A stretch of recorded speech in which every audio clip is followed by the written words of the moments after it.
नमस्कार, 99 न्यूज के इस बुलेटिन में आपका स्वागत है। मैं हूं आपके साथ सोमनाथ तिवारी। झारखंड के धनबाद में लोगों को जाम की समस्या से मुक्ति दिलाने के लिए व्यापक कार्य योजना तैयार की गई है। इसके तहत गया पुल के चौड़ीकरण के साथ अंडरपास निर्माण का प्रस्ताव है। सोमवार को जिला प्रशासन, पथ निर्माण विभाग, रेलवे के अधिकारियों ने पुल के पास मौजूद जमीन का भौतिक सत्यापन किया। इस दौरान शहरवासियों को जाम से मुक्ति दिलाने के लिए योजना बनाने वाली कंपनी राइट्स के प्रतिनिधि भी मौजूद रहे। मौके पर मौजूद पथ निर्माण विभाग के दिनेश प्रसाद ने बताया कि सभी अधिकारियों ने मौके पर पहुंचकर विजिबिलिटी स्टडी रिपोर्ट का अध्ययन किया। इसमें कुछ सुझाव के साथ सर्वे करने वाली कंपनी दोबारा इसे संशोधित करने के लिए कहा गया है। इसके बाद इसे रेलवे को भेजा जाएगा। साथ ही जिला प्रशासन रेलवे से अनापत्ति प्रमाण पत्र लेने का कार्य करेगी।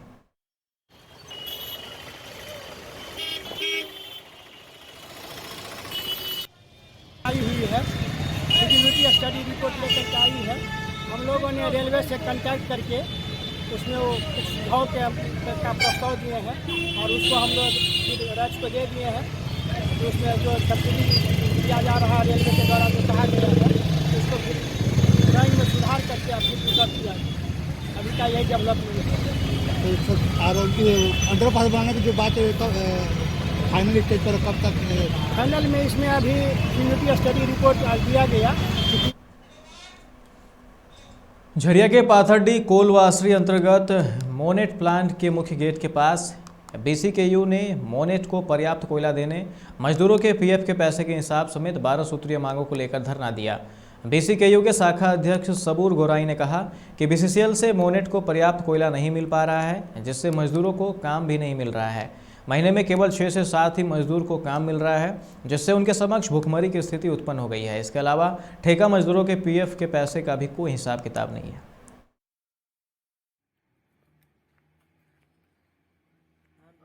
में कोयला मिल रहा था और मजदूर लोग ईमानदारी से काम करके, पूरा मोनेट टीम काम करके और इसको प्रॉफिट में ला दिया। तो बीसीसीएल को प्रॉफिट होना शुरू हो गया था, लेकिन बीसीसीएल कोयला का आपूर्ति नहीं करने के कारण अभी हमारा मजदूर महीना में 2 दिन 5 दिन करके उसको डिप्टी मिल रहा और वो भूखमरी के कागार में पहुंच जा रहा है। जब कोयला आता है तो डिप्टी मिलता है, कोयला नहीं तो बैठा दिया जाता है। इसीलिए हम लोग बीसीसीएल से मांग करते हैं कि इसको यहाँ कोयला दिया जाए, अन्यथा हम लोग एरिया 10, 11 कहीं के कोयला नहीं जाएंगे, सब ट्रैक में हम लोग बैठ जाएंगे।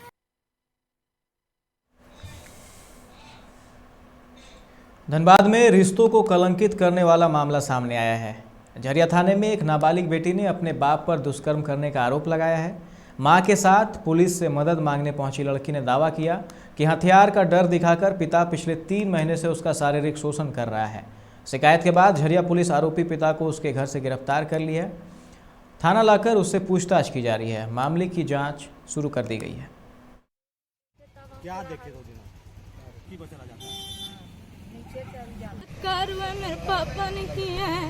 मेरा मम्मी को जहर वाला दवाई देता था, नींद वाला दवाई। कब से कर रहा है? 3-4 महीना से कर रहा है। तो इसके बारे में मम्मी को बताई थी? मम्मी को बताते थे, मम्मी को नींद का दवाई दे के और बंदूक रखे कि मम्मी उठेगी तो बोलेगी तो तुम मम्मी को भी मार देंगे जो नहीं तुमको। तो अभी क्या कर रहा था पापा? क्या काम कर रहा है? टेम्पू चलाते हैं। अभी घर ढुकने नहीं दे रहा, ताला मार दिया। बोल रहा है कि अब खोल लेंगे ताला, तुम लोग को घुसा के जो बाकी है ना पूरा कर देंगे। कौन क्या बोल रहा है? इसका पापा।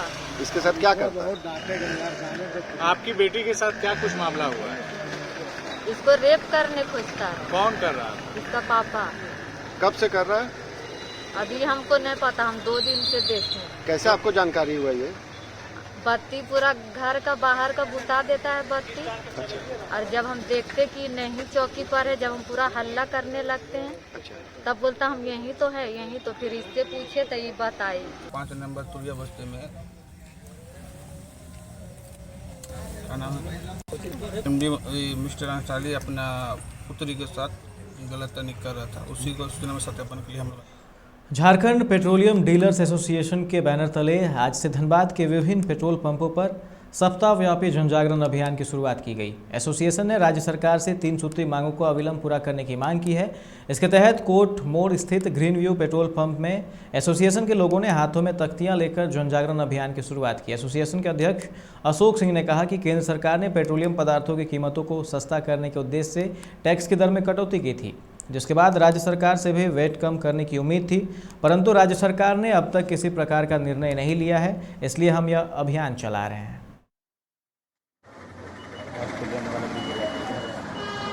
दिन पहले हम लोगों ने सरकार को अल्टीमेटम दिया था कि डीजल पर वैट 22 से घटा कर 17 करें, पेट्रोल पंपों का सरकारी बकाया का भुगतान कराएं और बायोडीजल के नाम पे जो मिलावटी डीजल की बिक्री हो रही है उस पर जांच कर कार्रवाई करें। लेकिन 10 दिन गुजर जाने के बाद भी सरकार ने किसी भी तरह का कोई पहल अपनी ओर से नहीं किया। हम लोगों की मांग थी एक कमेटी बनाने की जो कि सारे वस्तु स्थिति पर चर्चा करे, विचार करे और उस पर कार्रवाई करे, लेकिन कोई कमेटी का गठन नहीं हुआ, ना ही हम लोगों के पास किसी प्रकार की सूचना सरकार की ओर से आई। बोकारो के बालीडीह पुलिस ने कुर्मीडीह में एक घुमती में छापेमारी कर 170 ग्राम अवैध गांजा बरामद किया है। पुलिस ने एक शख्स को गिरफ्तार भी किया है। प्रशिक्षु डीएसपी रोहित कुमार रजवार ने बताया कि गुप्त सूचना के आधार पर टीम का गठन कर कुर्मीडीह चौक के पास घुमटी में छापेमारी की गई, जहां से अवैध गांजा के साथ जयनारायण सिंह को गिरफ्तार किया गया।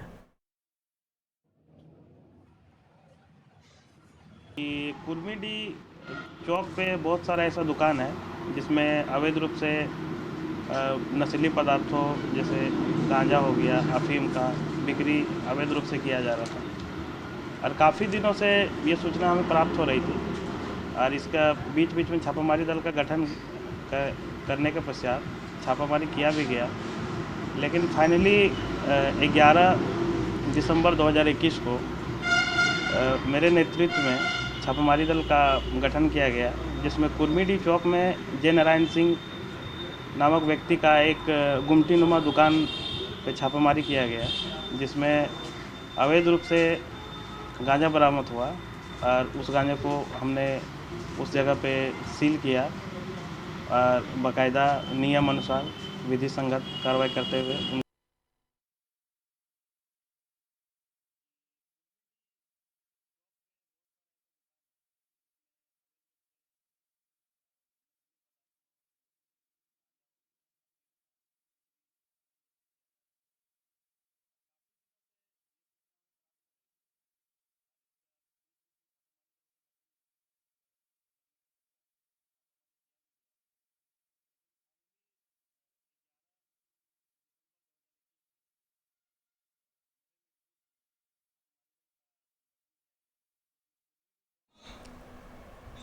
बैरमो के पेटरवार पोड़दाग मलियाधार में घर के पीछे बाड़ी में बने पानी की होद में डूबने से 1.5 साल के मासूम बच्चे की मौत हो गई है।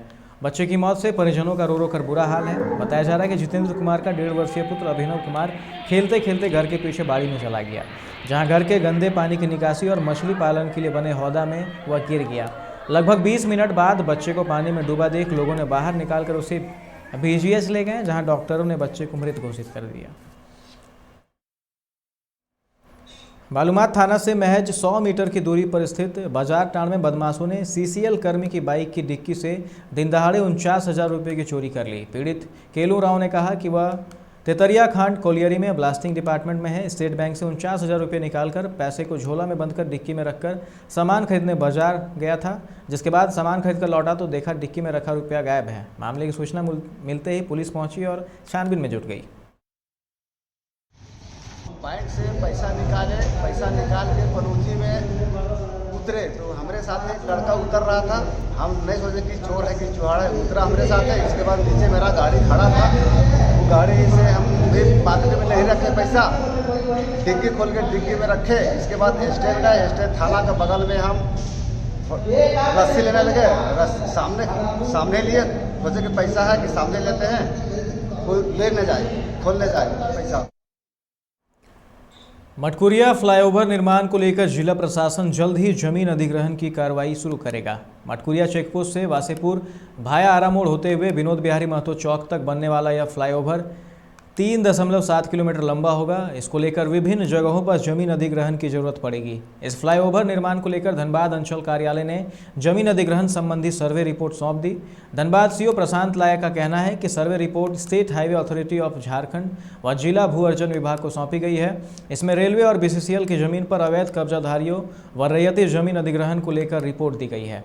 फ्लाईओवर निर्माण में मटकुरिया, वासीपुर व पांडरपाला मौजा मिलाकर 189 कंस्ट्रक्शन हटाने पड़ेंगे। इस बुलेटिन में फिलहाल इतना ही। तमाम खबरों के लिए आप देखते रहे 99 न्यूज। नमस्कार।